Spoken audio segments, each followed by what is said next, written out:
गई है जो आने वाली है क्या उससे अच्छी थोड़ी हो।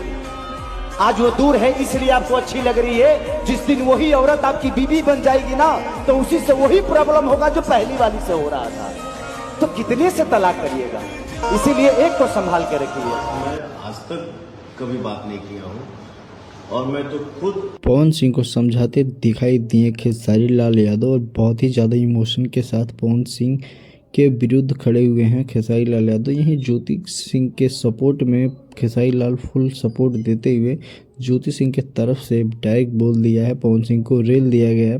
और गैस मैं बता दूं कि पवन सिंह ये वीडियो देखते ही, ये खेसारी लाल का रिएक्शन देखते ही एकदम पवन सिंह सोच में पड़े हुए हैं कि ये कैसे बोल दिया। बट मैं तो अभी इन सब चीज़ों में कभी बात ही नहीं किया, खेसारी लाल ने इतनी बड़ी बात कैसे बोल दी। पवन सिंह ये सुनते ही एकदम बोले थे, एकदम सदमे में लगा है उनको। वहीं पे मैं बता दूं कि ज्योति सिंह जो है खेसारी लाल का सपोर्ट लेते हुए काफ़ी ज़्यादा आगे बढ़ रही हैं और काराकाट में भी इनका बहुत ही ज़्यादा दबाव बना हुआ है इस टाइम। और पवन सिंह की बात करें तो पवन सिंह उतने ज़्यादा खास नहीं दिखाई दिए, लेकिन खेसारी लाल की इस वीडियो के वजह से पवन सिंह के ऊपर बहुत ही ज़्यादा प्रभाव पड़ा है और मेरे ख्याल से बहुत ही जल्दी सभी एक साथ होंगे।